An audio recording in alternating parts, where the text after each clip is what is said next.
मित्रों नमस्ते। बीए भाग 2 सेमेस्टर 3 पेपर नंबर 5 काव्यामृत, जिसमें हम महाकवि भूषण को देख रहे हैं और भूषण की कविता के माध्यम से जो है छत्रपति शिवाजी की शौर्य गाथा का जो है वह हमें परिचय मिलता है। कल के लेक्चर को हमने एक उनका पद देखा है, शिव की सेना का रण प्रस्थान वर्णन। अब ये दूसरा जो पद है यह छत्रपति शिवाजी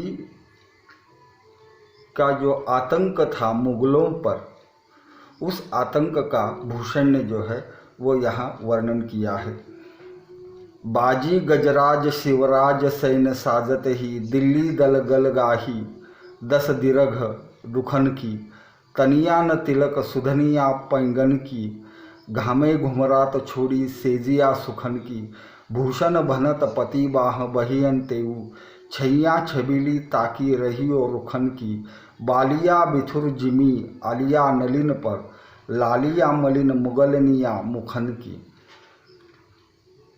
तो इस पद के द्वारा भूषण ने जो है वो छत्रपति शिवाजी के मुगल सेना पर या मुगलों पर होने वाले आतंक को जो है वो चित्रित किया है।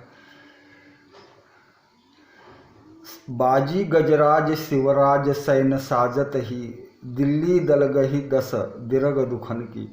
हाथी और घोड़ों के साथ जो शिवाजी की सेना है, उस सेना को देखने के बाद मुगलों की दशा या मुगल बादशाहों की दशा जो है वो दयनीय हो गई है, यह भूषण का कथन है।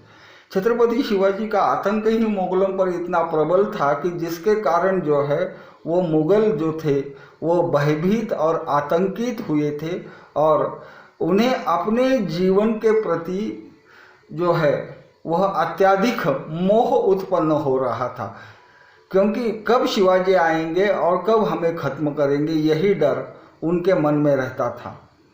तनिया न तिलक सुथनिया पैगनिया, धामे घुमरात छोड़ी सेजिया सुखन की।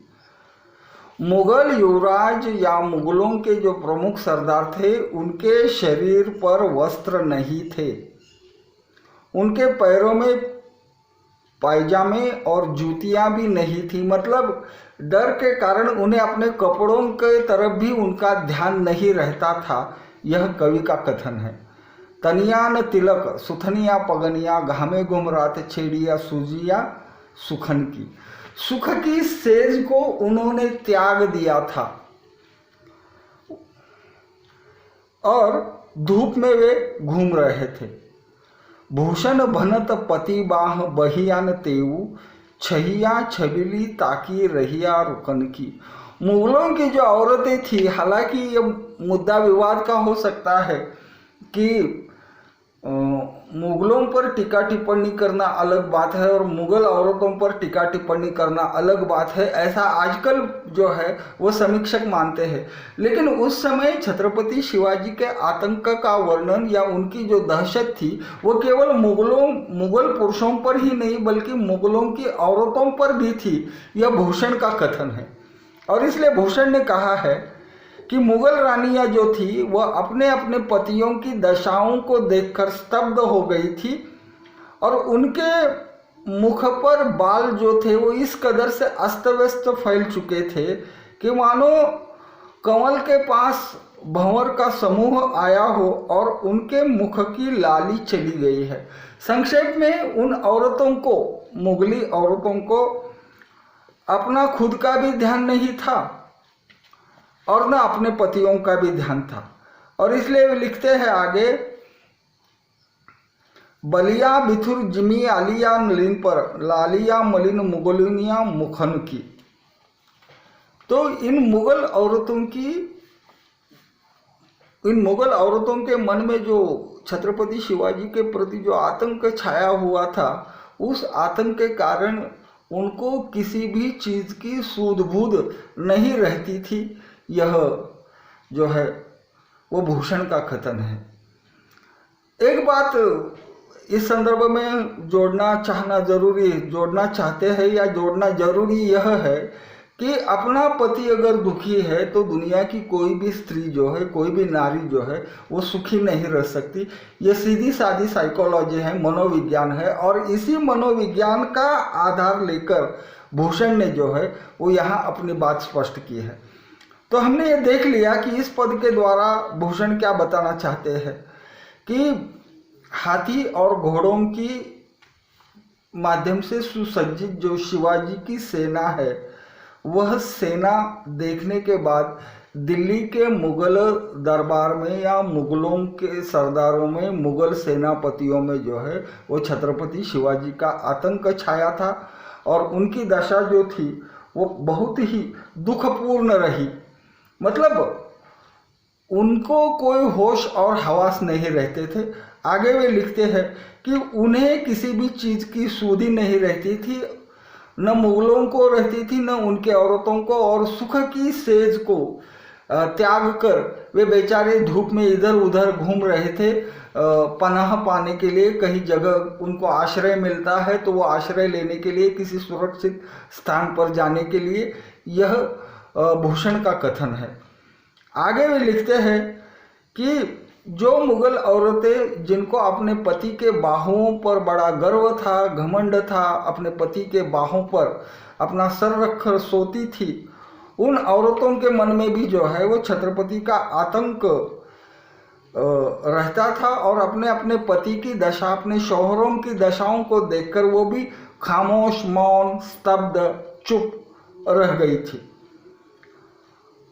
अंत में वे कहते हैं कि मुगल औरतें जो थी वो खूबसूरत थी, इसलिए कवि ने यहाँ उपमा अलंकार का प्रयोग करते हुए कहा था, जिस प्रकार से कमल के फूल पर भंवरों का झुंड आकर पराग चूसता रहता है, उसी प्रकार से उन मुगली औरतों के बिखरे हुए बाल उनके मुख पर इस प्रकार से फैले थे कि उनका कमल की तरह जो मुंह था वह अब उन बालों की वजह से, लटों की वजह से, वह बाल या वो लटे जुल्फे किसी भंवर के समूह की तरह प्रतीत हो रही है और उनके मुंह जो है वो मैले हो चुके थे। उनके मुंह की जो लालिमा थी वह खत्म हो चुकी है।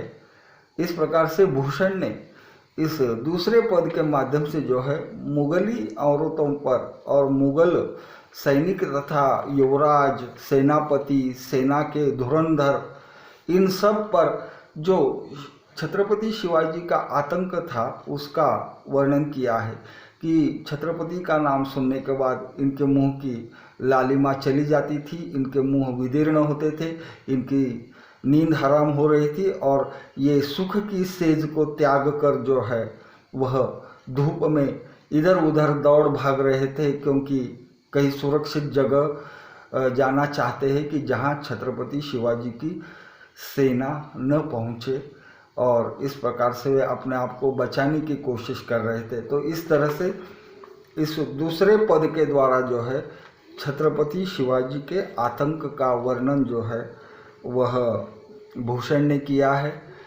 हालांकि यह वर्णन कई स्थानों पर विवादास्पद भी हो सकता है, लेकिन फिर भी उस समय की परिभाषा, समाज की परिभाषा और वर्तमान सामाजिक परिभाषा में काफ़ी अंतर है। इसलिए भूषण ने अगर इन शब्दों में लिखा है तो इसके लिए भूषण को दोष देना अप्रतीत होता है, अच्छा नहीं लगता है।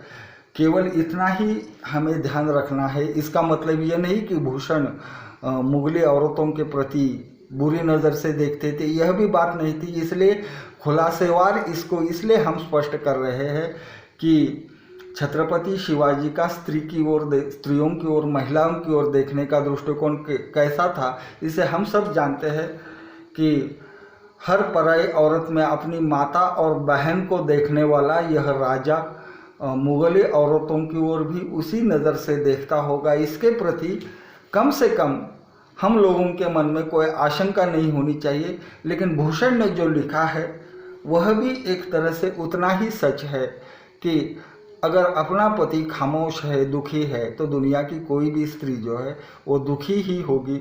और इसी बात को मद्देनज़र रखते हुए भूषण ने जो है वह अपनी बात स्पष्ट की है। और छत्रपति शिवाजी का जो मुगलों पर आतंक था, उस आतंक को जो है वह भूषण ने यहाँ स्पष्ट किया है। मित्रों, इस प्रकार से दूसरा पद आज हमने देखा। अब तीसरा जो पद है उसे हम कल के लेक्चर को देखेंगे। तब तक के लिए धन्यवाद।